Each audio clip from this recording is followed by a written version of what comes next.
Welcome to the REI Diamonds Show with Dan Breslin, your source for real estate investment jewels of wisdom.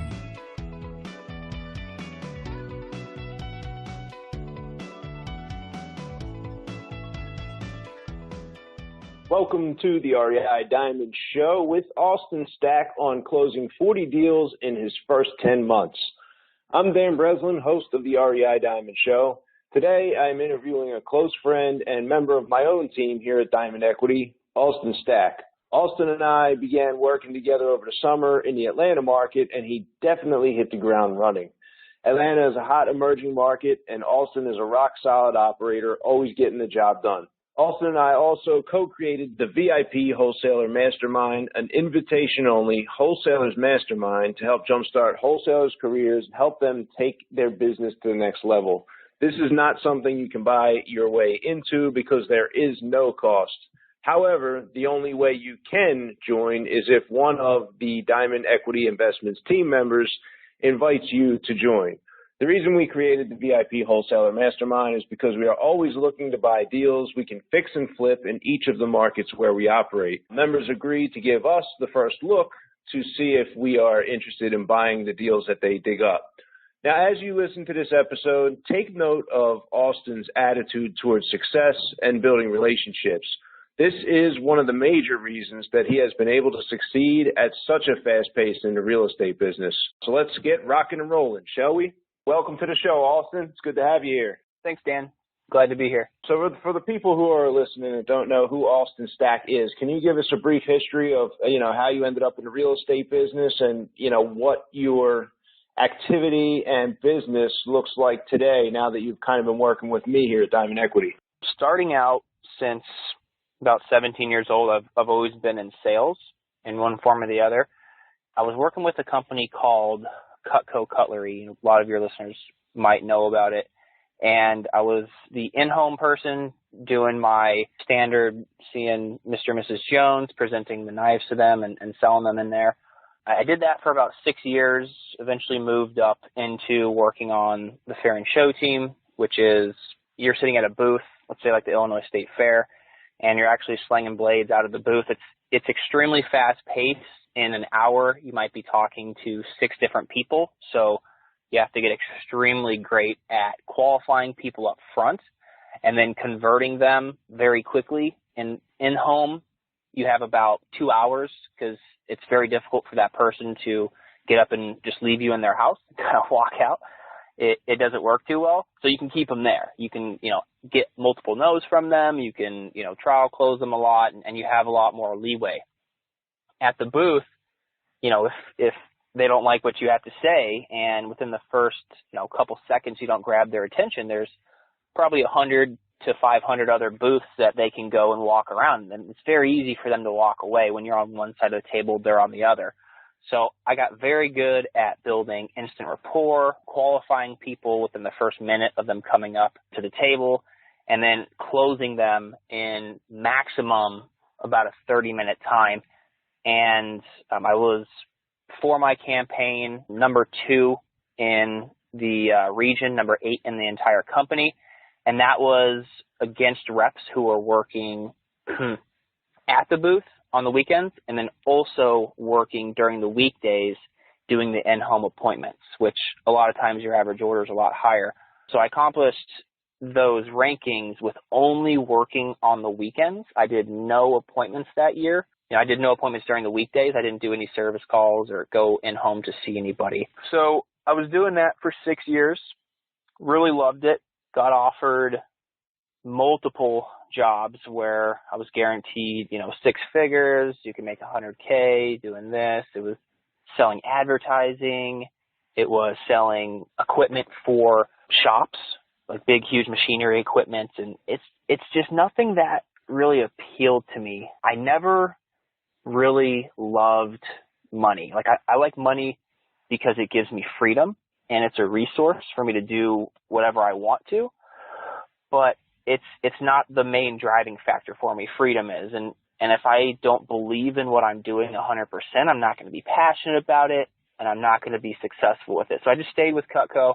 I got introduced to real estate in Chicago for the very first time as an agent. I was referred to somebody who was a broker in Chicago by somebody in Cutco. I went there, met with them. I liked what he had to say. He was in the personal growth space, and him and I really clicked, and I got on board with his mission. So I was going to be a real estate agent. I, started taking all the licensing tests and going through that whole thing. Ended up not getting my license because during a seminar out in Tahoe, I found out that you don't need to be a real estate agent first in order to go straight to investing. I always thought, Dan, that the path to real estate investing was agent, build up money, build up market knowledge, and then you could be an investor. I didn't know you could just skip all that and go straight to doing it. So I found out what wholesaling was and just decided, okay, cool, no more license. Doesn't make sense to me. The person who I had met at that event lived in Atlanta.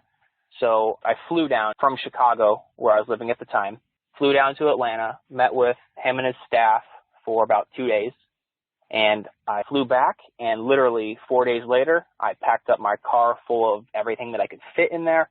I told, I left the apartment. I left all of the furniture. I really didn't tell many people that I was leaving. I told my ex-girlfriend, later.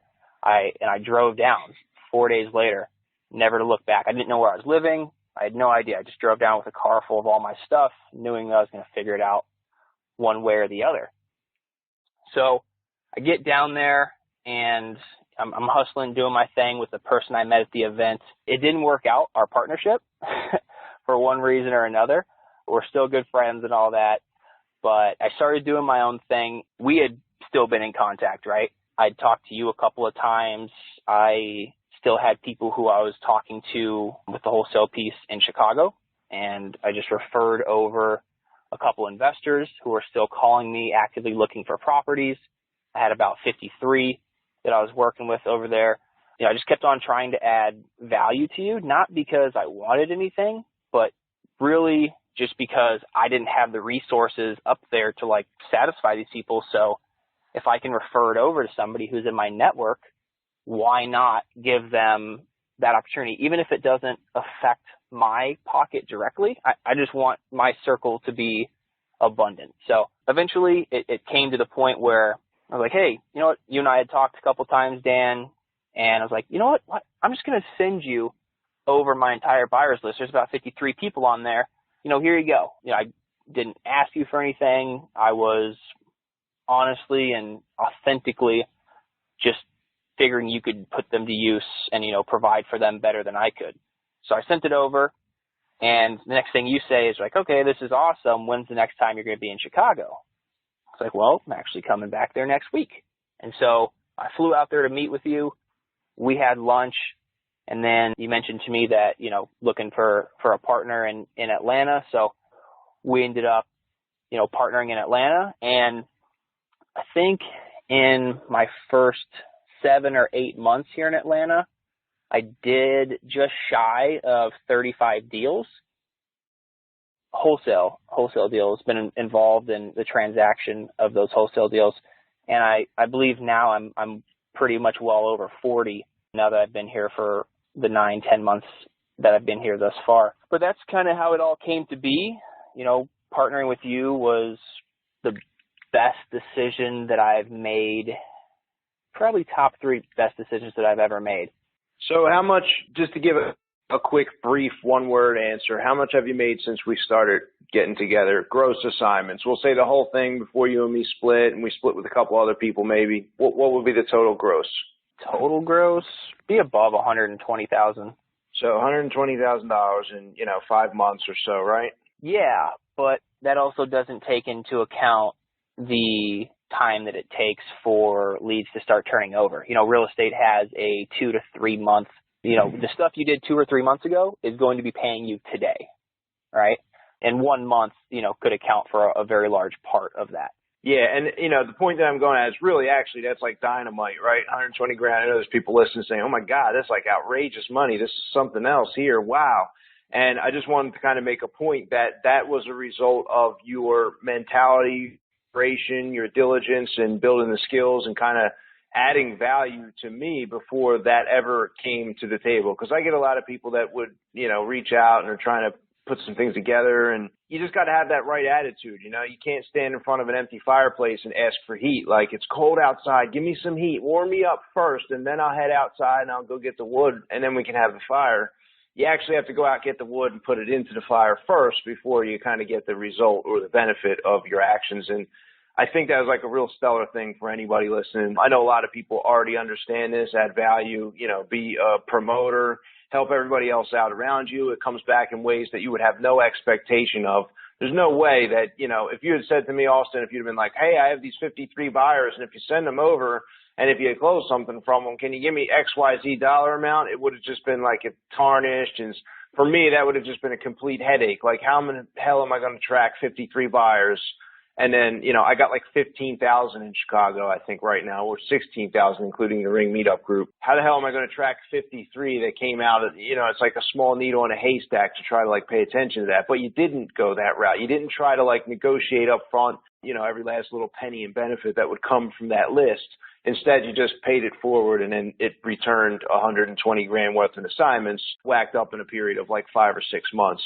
Compared to whoever you were working for before, figuring out the business on your own and just getting started in the course of, a year or so from start to now, what would be the experience, or what was your transition like, and what are maybe 2 or 3 of the top beneficial skills that you've gained by being, in the Diamond Equity Circle? I'll just say this, Dan, is Diamond Equity is the premier wholesalers. Like, there's nobody who does wholesaling as professionally, as ethically, as morally as I've seen Diamond Equity do it. There just isn't.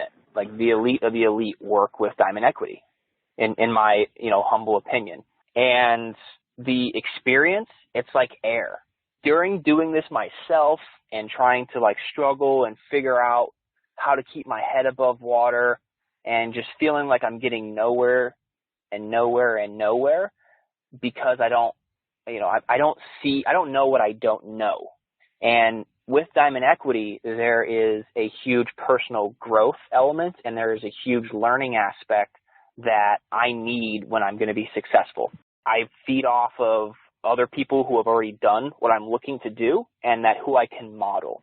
And you've seen me get off the ground extremely quick here in Atlanta, simply because I flew out and met with other people on the team, right? I met with George in Philadelphia, and I followed him around. I met with Evan out there in Philadelphia as well, and met with them. And I just literally recorded what they were doing, and I copied exactly. I steal from the best with pride, is what I always say.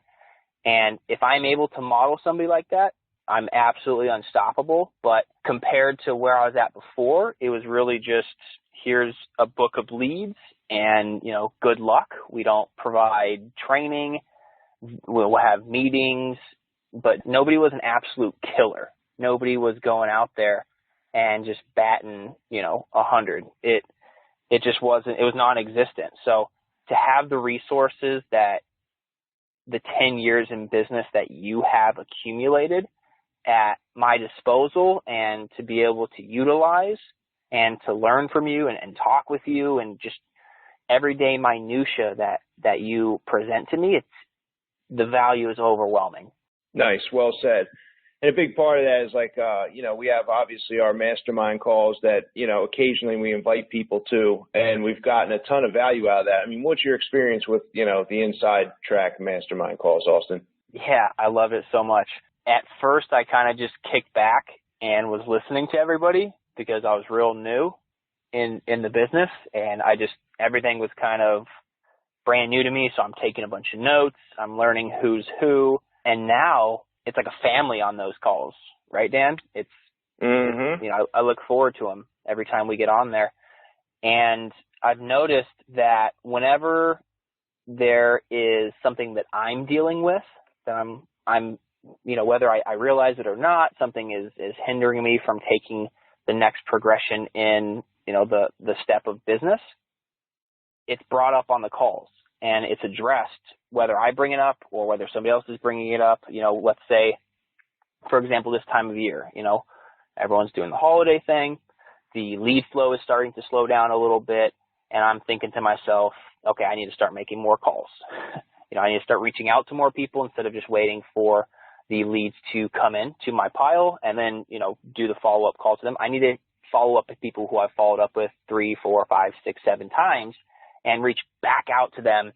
And, I mentioned that to you, and the next thing I know, we're having an entire call about that, and I'm getting tons of tips and tricks from the other people on the team about what they're doing to increase their business during, the quote-unquote slow time of the year, which it's not. I have, 5 appointments booked this week. So yeah, these are like VIP mastermind calls. We don't sell access to this. There's not going to be a pitch at the end of this audio, nothing like that. It's kind of an invite-only thing for, select number of people that we work very close with. So sorry to disappoint. If anyone wanted to sign up, I guess you could reach out maybe for an invitation to Austin or one of the other guys in the market. So let's switch gears here a little bit. We recently, we've done some wholesale deals, and really, a lot of people look at Diamond Equity just as wholesalers, but the reality is we started as a fix and flip business, and that's what we do in each of the markets. And, when we first get on the ground in Atlanta, I looked at the market. I liked the market. That was part of why, it was serendipitous that you happen to jump in a car and move halfway across the country. And then, timing, circumstances, value add, et cetera, adds up to us in business. And we start out always by wholesaling, but then we build up a little bit of cash. We build up some, private lenders, resources with contractors and things of that nature. And we start to look around for some flips. And one place I know that we won in many of the other markets, like I don't care. I don't have to have the most primo, perfect flip in a perfect neighborhood. Like we'll still do wholesale assignment deals. And then, when a deal fits the bill, we'll actually buy the property, fix the property up, and sell the property. And so, like, a lot of times, we had one, don't we, Austin, where it's an agent and they sell a ton of freaking properties, this guy, and you would think he would be like the last person, but happen to have a deal that kind of fits the bill. Like, so would you just kind of describe that situation for me? Yeah, I think we were getting dinner. You were in town, and we were out getting dinner with a few friends, close people in this market here. And he just happened to mention, hey, he's an agent. I have this property. It's not a fit for, he knew somebody in his office who had a property. So he referred us to somebody in his office who had a property that she was dealing with. It was not a fit at all to be listed on, for sale. So referred it over to us and needed a whole bunch of work. There's a whole bunch of junk in the house, absolutely trashed. There's like red paint, smeared everywhere with some bad sayings on the wall and still food in the kitchen. It's been empty for like 2 years.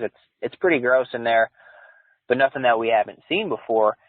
And so went out there and checked it out and, actually submitted an offer to them. We're waiting for some things to go through, but yeah, we're going to purchase that. And, you and I are going to go in there and fix it up, make it nice and pretty, put it back on the market, and get a family in there who's going to cook, the next Thanksgiving meal or the next Christmas meal, both in that house. So that was really awesome. It works out for the agent as well, because what she was doing is trying to develop a better relationship with this attorney who does a lot of probate, a lot of elderly law, senior citizen law, whatever that means to you, where people are getting older and, she's dealing with wills and probate, stuff like that.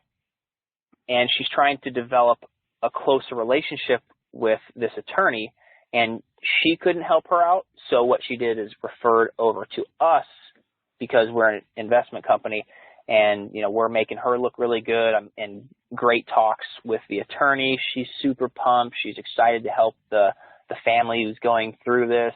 And the attorney is now better friends.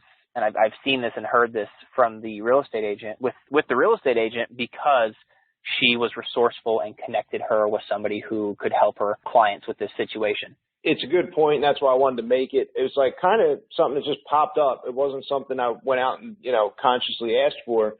But all of a sudden, people will see us in the various markets sending out deals we have under contract, kind of doing our thing, and they notice that we typically send out an email, whether it's Atlanta or Philly. We send an email one time, and then the deal's sold. So it's not like we're sending it over and over and over again, with the same deal. So they're obviously good, solid, profitable deals to the investors. And so we've had a really good reputation amongst a lot of buyers in each market.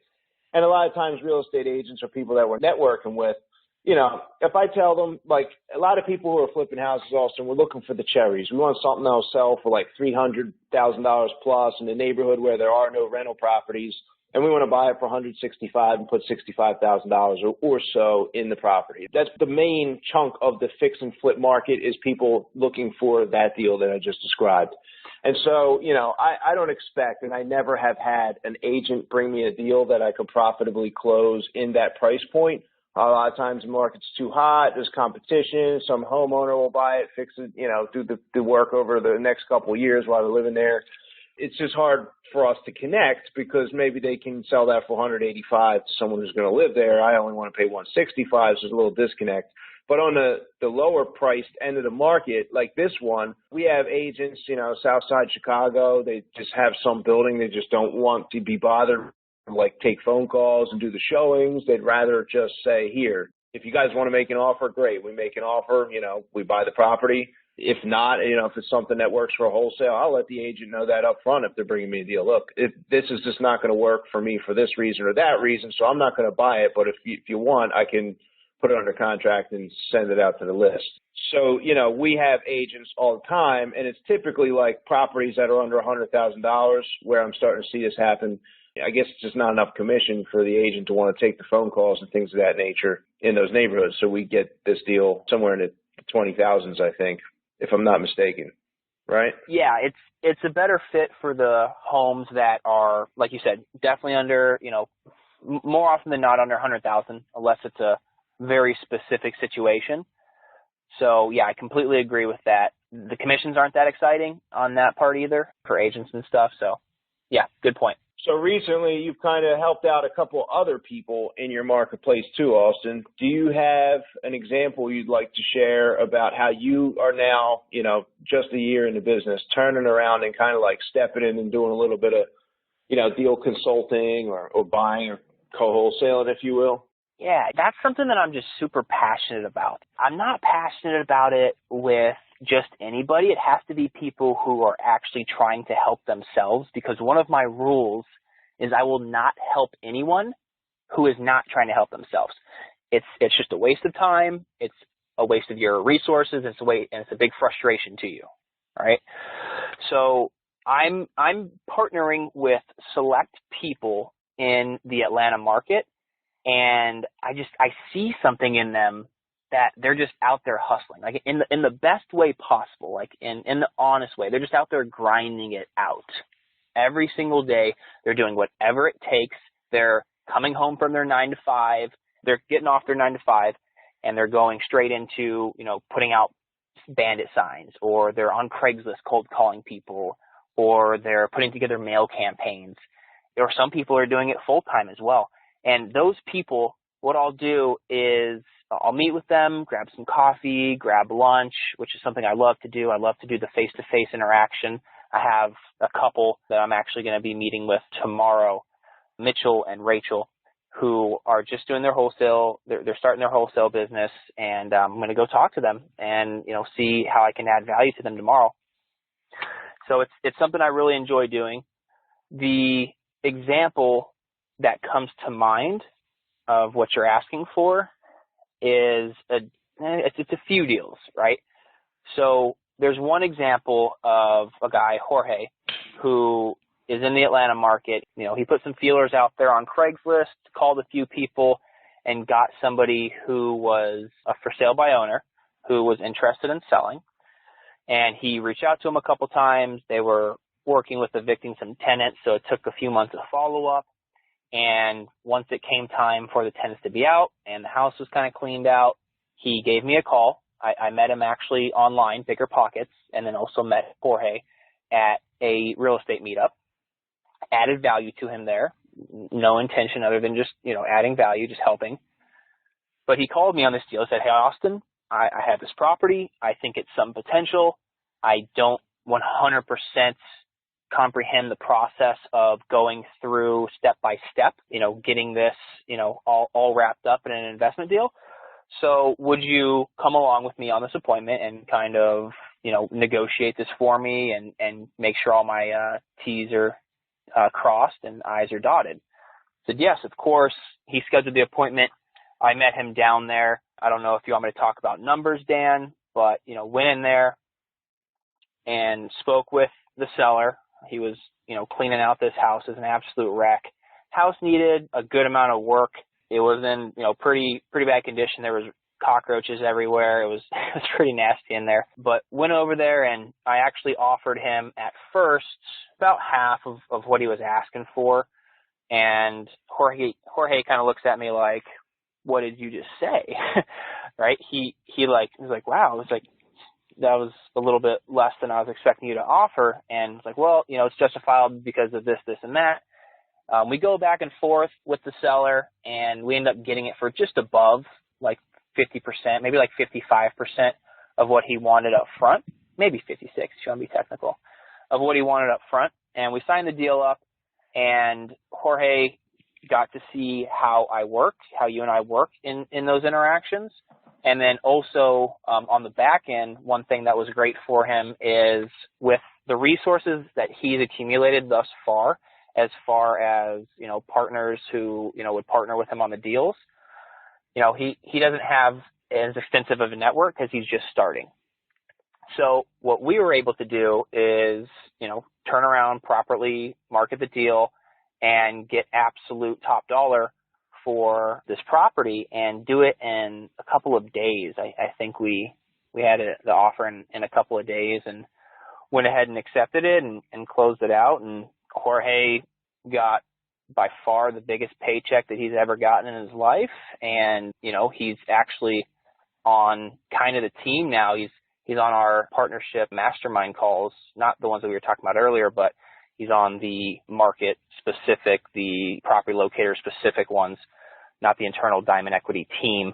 And I mean, that was awesome. When I told him what he was making, he was just like, it's like, what?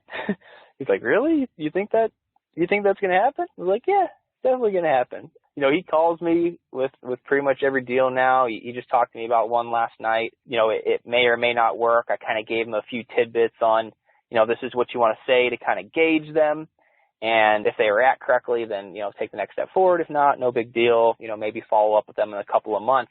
And I'm passionate about that, Dan. I absolutely love adding value to people in what they are passionate about. Like if they don't care about what they're doing, then, I'm not going to care either, but I love real estate. And the reason I left Cutco for real estate is because I see this as a huge challenge and a huge opportunity. I believe it's the biggest quote unquote game in the world. And it's a game you need to play ethically. It's a game that you need to play fairly and have a strong sense of morality with. But I absolutely love the opportunity to go out there and talk with all these super bright people like Jorge and the other people that we work with on a daily basis. They keep me on my game, and I actually learn from them as well often. I can go into the other example if you want as well. Yeah, I mean, we kind of got a little lucky, right, on that one that we just discussed. Like, we went into that deal thinking that, we had a lot of things playing against us. It was kind of on a little bit of a busy street. It sort of needed we went in for flip numbers, and the guy who bought it, is he keeping it as a rental? Yeah, they're renting it out. So, in the Atlanta market, over the last 3 years, we've seen such huge appreciation that people, he didn't pay near, he got the property still for well below market price, but people are buying in the Atlanta market and a lot of other markets around the country because they've been going up and up and up and up. They pay, higher than what we would necessarily do the deal on flip numbers. So we made a fair deal on the front end and then got a little lucky in the fact that somebody decided, hey, I'd rather, keep this as a rental property. I don't have to do a $45,000, $50,000 renovation. I can clean this thing up for 10, 15 grand. It cash flows, it works, and, in the end, he's making out because he has his piece in a nice market. So, Austin, what was the total assignment on that one? Total assignment was $47,500. Pause for dramatic effect.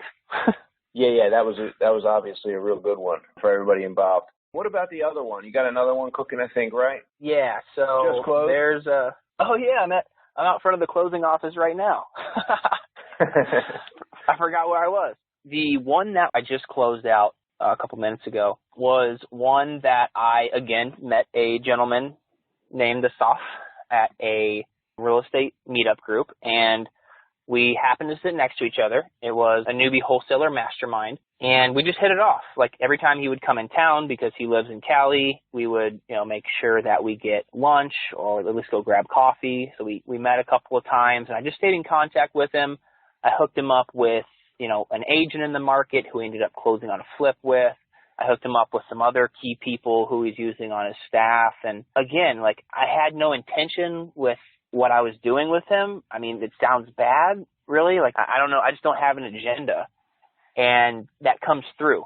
So I just kept on, hey, whatever I can do for you. Is there anything I can do to add value to you today? He's like, oh my gosh, that's a great question. You could do this. And I always just followed through. I just kept on following through, following up. Again, just because I liked him, I identified with him for some reason. He's a good dude. He's into personal growth and all that. So what happened is he had a deal it's like near Marietta Square, actually. And he had a piece of land. He was going to close on it. And he's like, hey, I think it's a really great deal. I've been following up with this guy for like 2 years. I'm trying to sell it for $50. I believe he was trying to sell it for. He's like, see what you can do with this. And I was like, yeah, definitely, give us, a couple of days. He's like, okay, cool. Now I have 7 days left on the contract, or I'm just going to buy it myself. I'm like, yeah, cool, so you really have nothing to lose. Just, let me market it for a second, like you're asking me to, and I'll get back to you Thursday morning at the latest with an update. And he's like, well, can you get to me before that? I'm like, I'll definitely get to you before that. It was a Monday. Like, I just want to under promise and over deliver because, I just need that amount of time. I just want to make sure that I'm not telling you, yeah, I'll get back to you tomorrow, and I don't have anything for you tomorrow. So we blasted out to the list, and, we have a funding partner come through 3 hours later. They've already driven by. They've already looked at it. They've already written the contract up, and they're asking me where to send earnest money. And I think we blasted it out for 65 on that deal, right? And we sold it in 3 hours for 67. And there was some issues with title and with getting it to close and making sure everything, was again, T's crossed, I's dotted, made sure everything was taken care of. But through our experience with doing this, we got it to closing, and like I said, I'm out front of the attorney's office right now. It's been funded and everything, all the paperwork signed off on, so another one in the bag for sure. And he was very thankful. He's real happy. And we actually kind of loosely agreed on the paperwork end. The guy was like, hey, if you get me 40, I'll be happy. So we signed an agreement and had him assign the rights to us at 40, which allowed us to legally remarket the property for a profit. And then when we had a little more profit than, the 15, when we split the 50-50, we were cool about it, went back and amended all the paperwork and the prices so that it was an even split and nobody was looking at each other, cross-eyed when we got to the settlement table because this person's share was bigger than the other person's. Yeah, which, again, speaks to doing everything ethically and morally in this business, because just like that situation, there's, a ton of shady crap that goes on with people, and it's not acceptable. But a lot of people don't have longevity in this business like you do, Dan. They don't stay in this business for very long because they do things that they can get away with one time or a couple of times. But this is a very, very small community, the investing community, the real estate investing community. And I mean, word gets around quick. And if you do ill by somebody one time, or, you do something one time, chances are you aren't going to get another shot with them. And that's really what I appreciate of working with Diamond Equity. There's, the religious aspect of it, which I'm getting more involved with, the decisions that, we've made together and that I've asked for your guidance on. It's always been just like the absolute utmost, how I was raised, which was, by a good Christian mother, and she taught me how to be a good person. So that's one of the reasons I'm so passionate about working with Diamond Equity, is because of the way that we handle business. I would not do it any other way. I absolutely wouldn't do it any other way. Cool. So I'm going to switch gears. I'm going to go to the wrap-up questions here that I ask every guest that we have on the show. I'm sure you've heard a few of them since you've been listening to the podcast. So the first of the few that we have here is, Who to you, Austin, is the most successful real estate investor or developer, and why? You know what? I'm going to actually shout out a name, and I know he won't mind because he loves attention. Peter Pasternak here in Atlanta. And the reason is because he is very active. He does a lot of business. He's one of the most, successful business-wise investors, builders that I know here in Atlanta. But the main reason is really because of what he has to share with the people. He's always, again, the word value, looking to add value to people. He's always asking them. He taught me before we get off the phone, what can I do to add value to you today? And it's a great question that most people don't ask. And when I ask some people that, they just kind of look at me sideways and they're like, wow, do you really care? I'm like, yeah, I care. Tell me what I can do for you. And he's just always giving. He has about 5 to 6 meetings a day with just random, seemingly people that he's going to influence in a positive way. You had him on your show earlier, and I just, I have a lot of respect for him. Nice. I'll make sure I link to the show notes there as well. Austin, 2 or 3 life-changing books, real estate, business / mindset or success related? Yeah, I love books. You know that. The number one is Think and Grow Rich. Most of your guests have said that, but it's so true. It's Think and Grow Rich 110% of the way. I absolutely adore that book. There's another one that you just introduced to me, which is called Thou Shalt Prosper, the 10 Commandments of, I think it's Making Money, something like that. And it's written by a Jewish rabbi. I think they're all Jewish. And Daniel Lapkin, he explains why people who are successful are some of the most giving people, some of the most loving people in the world that, positively impact the world the most. And it's not the cliche businessman on TV who is 9 times out of 10 characterized as a villain. And if you're making, huge profits, you're doing something immoral, you're doing something wrong. And it was something that I really struggled with, climbing up the ladder of quote unquote success, is I wanted to make sure that I wasn't doing something like that because, again, my mom would be pissed. She would not be happy. So I really appreciate that book, and it puts things in a very great perspective. And it's on the Jewish religion, which I'm not currently, but it's very interesting to me. And I appreciate you for recommending that book over to me. And I mean, there's a million other books, but Richest Man in Babylon, you've got to read that book. Again, it's on how to maintain wealth and what the traits of the wealthy are. I know most of your guests have said these books, Think and Grow Rich, Richest Man in Babylon, but the Thou Shalt Prosper, 10 Commandments of Making Money or Keeping Money, that one right there I haven't heard anybody say. So there's 2 you probably have heard and 1 that you need to go get. Yeah, that was great, man. That was life-changing for me. I think I listened to that 2 or 3 times on Audible when I was driving back and forth before I lived in Chicago. That was kind of like one of my companions for the trip. There's 18 hours or something long. I forget, long enough where I wouldn't even finish the whole book on the 12-and-a-half-hour drive from Philly to Chicago. But that's great, man. It was definitely a psychology, life-changing, mindset-shifting book for somebody, especially who maybe was making $50,000, $60,000, $70,000, $80,000 a year, and then you're now going to a place where you're making double that or triple that. There's some differences in your own life that kind of like you were describing. So there's going to be these like other changes that aren't quite like save 10%, make sure you pay your taxes. There's going to be like a different mindset that's needed to just kind of like maintain your humbleness and not like lose control of your life as you start making more money. So that was great for me. Austin, if you could share the crown jewel of wisdom with your 18-year-old self, what would that be? Well, that wasn't too long ago, Dan. How old are you now? 25. Okay, 25, so 18, Crown jewel of wisdom with my 18-year-old self is to get into real estate. Like, just start doing something with real estate. At that age, I was getting into the personal growth already, and I know I started, younger than a lot of people, but I just know if everything happens for a reason, and I'm exactly where I should be at this time, doing exactly what I need to be doing at this time. I believe that. It's always, I wish I would have got in earlier. You don't know what you don't know, and I didn't know about real estate. So that would be the thing, is get into real estate and just start doing something to either educate yourself or start practicing it at that age, because it is so fulfilling. It is so fun. And my 18-year-old self, it would keep you out of a lot, things that have happened in your life as a negative result of you being bored.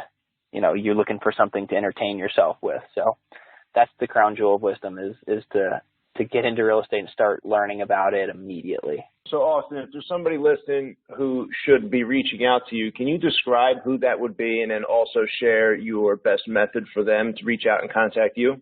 Yeah, it's an interesting question. I don't really have an aim of who I'm looking to have reach out to me. I have, a very fulfilled life where I'm on the phone or in person with people, almost every minute of every day. Just ask the people who are around me. It gets annoying sometimes. So I'm open to whoever reaching out to me that thinks that I can add value to their life. They have a question for me. They think I can help with something, in the real estate field or outside of it, preferably in the real estate field, because that's where my passion is, and I'm not really looking to focus anywhere else right now. But anybody who feels compelled to reach out, I'm super accessible. I'll give you my cell phone number. That's completely fine with me. You can call me, text me anytime.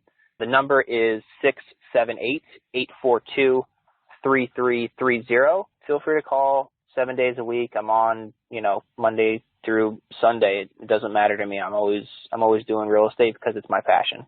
Nice. All right, man. I really appreciate you taking time out of your busy day. I know you got a lot of stuff on the schedule for today, so I appreciate you coming on the show and sharing your experience and wisdom here. Yeah, you're the absolute man. I've been listening to REI Diamonds for, I don't even know, since I started this, and over a year ago, and it was the first podcast I fell in love with. So it's huge, tremendous value to me, your listener, Dan, and I appreciate you having me on. Absolutely. Thanks for the feedback, Austin. And thank you, my loyal listener, for checking out this episode of the REI Diamond Show. Are you interested in receiving the email notifications of future episodes of the REI Diamond Show? You can either sign up at www.reidiamonds.com or subscribe through one of the podcasting apps, including iTunes, Google Play, and Stitcher. Are you interested in buying a deal from me or presenting one of your deals or listings for me to buy from you? Either way, you can submit deals you'd like to sell or check out deals I have for sale currently in Chicago, Atlanta, Florida, New Jersey, or Philadelphia, or by just going directly to www.reidiamonds.com and clicking the link at the top of the page. And finally, if you have certain questions or topics you'd like discussed on a future episode, or if you have a guest suggestion, somebody you'd like me to invite on the show, or perhaps you're an expert guest yourself, you can contact me directly by clicking on the Contact Dan link at www.reidiamonds.com. Thanks again for being a loyal listener of the show. Dan Breslin here. I'll catch you on the next one. Thank you for listening to this episode of the REI Diamonds Show with Dan Breslin. To receive email notifications of new weekly episodes, sign up at www.reidiamonds.com.